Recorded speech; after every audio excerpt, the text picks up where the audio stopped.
Casting करते वक्त एक बहुत ही कॉमन फिनोमेना देखा जाता है अक्सर और बेशतर साइट पे। और ये दोनों ही जगह पे होता है, रूरल एरिया में भी और अर्बन एरिया में भी। और ये रूरल और अर्बन से इस फिनोमेना पे कोई इफेक्ट नहीं पड़ता।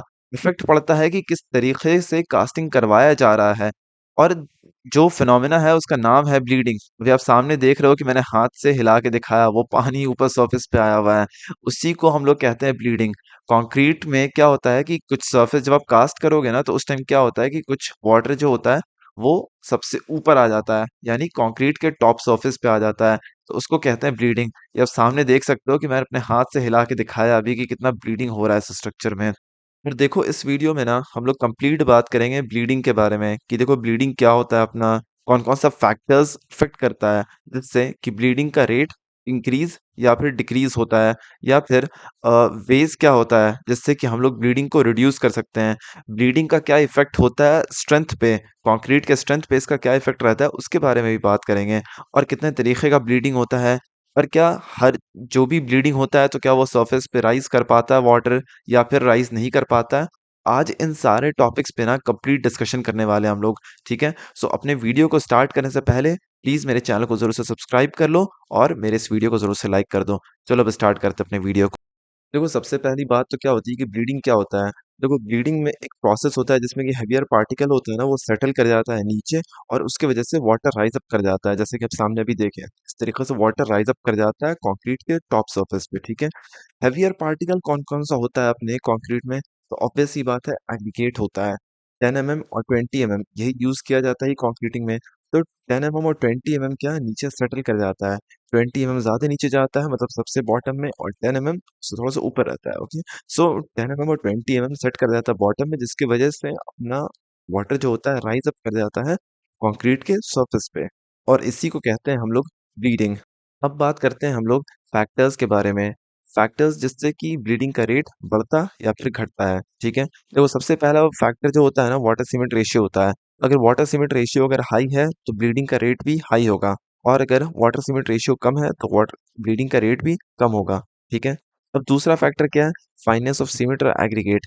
आप जितना ज्यादा फाइन सीमेंट और फाइन एग्रीगेट यूज करोगे, ठीक है, यहाँ पे फाइन एग्रीगेट कहने का मतलब है कि सैंड पार्टिकल्स जिसका की size less than 9.55 mm diameter में। ठीक है, मतलब डायमीटर उसका 9.55 mm से कम होना चाहिए, उसको हम कहेंगे फाइन सैंड। और ये जनरली आपको जोन 2 और जोन 1 का सैंड मिलेगा इंडिया में। ठीक है, तो कोर्स एग्रीगेट या फिर कोर्स सैंड या फिर कोर्स सीमेंट यूज नहीं करना, बल्कि फाइन सीमेंट और फाइन एग्रीगेट यूज करना है।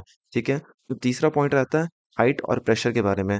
देखो जितने ज्यादा हाइट और जितने ज्यादा प्रेशर से आप कंक्रीट को फेंकोगे ना कास्टिंग करने के लिए, ठीक है, उतना ही ज्यादा ब्लीडिंग होगा कंक्रीट में। ठीक है, अगर आप बहुत कम हाइट से कास्ट कर रहे हो कंक्रीट को और बहुत कम प्रेशर के साथ, मान लो अगर आप कंक्रीट पंप से कास्ट कर रहे हो या फिर बूम प्लेसर से आप कास्ट कर रहे हो, तो बूम मशीन से अगर कास्ट कर रहे हो तो देखो बहुत हाइट से गिरता है और प्रेशर से गिरता है। या फिर अगर कंक्रीट मशीन से भी, अगर आप कंक्रीट पंप से भी कर रहे हो तो बहुत प्रेशर से क्या कंक्रीट फेंकता है वो। ठीक है, मतलब मोर्टार को फेंकता है वो।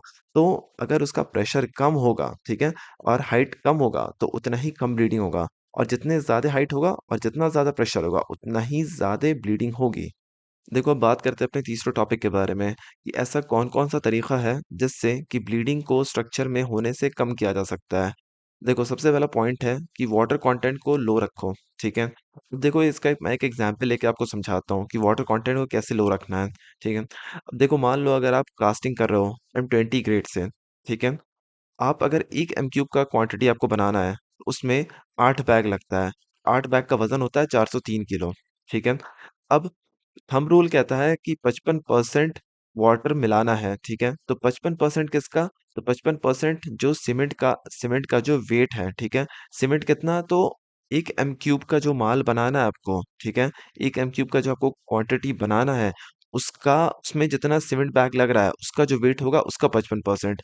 तो M20 के ग्रेड में 8 बैग यूज़ होता है। ठीक है? 8 बैग का वज़न होता है 403 किलो। तो 403 किलो का जब 55% निकालोगे तो आएगा 221 लाइक किलो समथिंग आएगा। ठीक है? मतलब 222 किलो अप्रॉक्सिमेटली आता है। ठीक है? और कंस्ट्रक्शन में ये थंब रूल होता है कि जितना किलो आ रहा है, ठीक है, आप उसको डायरेक्टली उतना लीटर वाटर में समझ लो। ठीक है, तो अगर 221 किलो हमारा वाटर आ रहा है, ठीक है, तो हम इसको 221 लीटर वाटर ऐड करेंगे। ठीक है, या फिर 222 लीटर ऐड कर देंगे। अब दूसरा पॉइंट, हम लोग जो सैंड पार्टिकल्स यूज कर रहे हैं, ठीक है, अगर मान लो जोन 3 का यूज कर रहे हैं तो ब्लीडिंग ज्यादा होगा, जोन 2 का यूज करेंगे तो और कम होगा, अगर जोन 1 का यूज करेंगे तो और भी कम होगा। और ऐसा क्यों? क्योंकि जितना आप जोन कम की तरफ बढ़ोगे, यानी जोन 2 जोन 1 की तरफ बढ़ोगे, उतना ही ज्यादा हमारा सैंड पार्टिकल्स फाइन होता चला जाता है। और जितना ज्यादा सैंड पार्टिकल फाइन होगा, उतना ही कम ब्लीडिंग होगा। ठीक है, तो जितना ब्लीडिंग कम करना है आपको, आप उसके हिसाब से फाइन सैंड मिला दो अपने कंक्रीट, मतलब अपने मोर्टार में, और फिर उसके बाद मिक्सिंग करो और फिर कास्टिंग करो, ब्लीडिंग कम से कम होगा। ओके। तीसरा पॉइंट, देखो सप्लीमेंट्री सीमेंशियस मटेरियल यूज कर लो, ठीक है। कौन कौन सा मटेरियल होता है? ग्रैन्युलेटेड ब्लास्ट फर्नेस स्लैग होता है, या फिर अपना फ्लाई ऐश होता है। तो ये सब होता है अपना सीमेंशियस मटेरियल, ठीक है, सप्लीमेंट के तौर पे इसको यूज करते हैं सीमेंट में। इससे क्या होता है ना कि और भी प्रॉपर बॉन्डिंग और प्रॉपर कॉम्पैक्शन होता है, ठीक है, मतलब और भी प्रॉपर बॉन्डिंग बन जाती है कंक्रीट मॉलिक्यूल्स की एक दूसरे के साथ, जिसकी वजह से वाटर जो होता है ना वो सरफेस पे राइज ही नहीं कर पाता है। ठीक है, तो आप ये सब मटेरियल यूज करके भी ना ब्लीडिंग रेट को कम कर सकते हो। देखो चौथा पॉइंट, आप एयर एंट्रेनिंग एडमिक्सचर भी यूज कर सकते हो। एग्जाम्पल्स है उसका, बेंजोल रेजिन, वुड रोजिन और सिंथेटिक रेजिन। ये तीन जो है ना मटेरियल, ये बहुत ही वाइडली यूज होता है ब्लीडिंग रिड्यूस करने के लिए, ठीक है। सो आप इनको भी यूज करके ब्लीडिंग अपना कम कर सकते हो। अब बात करते हैं चौथे टॉपिक, यानी ब्लीडिंग होता कितने तरीके का है। देखो जनरली ब्लीडिंग दो तरीके का होता है, नॉर्मल ब्लीडिंग और चैनल ब्लीडिंग। देखो नॉर्मल ब्लीडिंग क्या होता है ना कि कंक्रीट के ना हर सरफेस से जब आपको वाटर राइज करते हुए दिखे तो उसको कहते हैं नॉर्मल ब्लीडिंग। जैसे एग्जांपल के तौर पे, एक मान लो आपने कंक्रीट का सरफेस कास्ट किया है, ठीक है, बहुत चौड़ा सा, मतलब बहुत वाइड एरिया में आपने कास्ट किया है। तो अब उस केस में क्या होगा कि आप देखोगे कि अगर ब्लीडिंग हर कंक्रीट के हर सरफेस से निकल के आ रहा है वाटर बाहर, तो उसको कहेंगे नॉर्मल ब्लीडिंग। ठीक है। अब चैनल ब्लीडिंग किसको कहते हैं?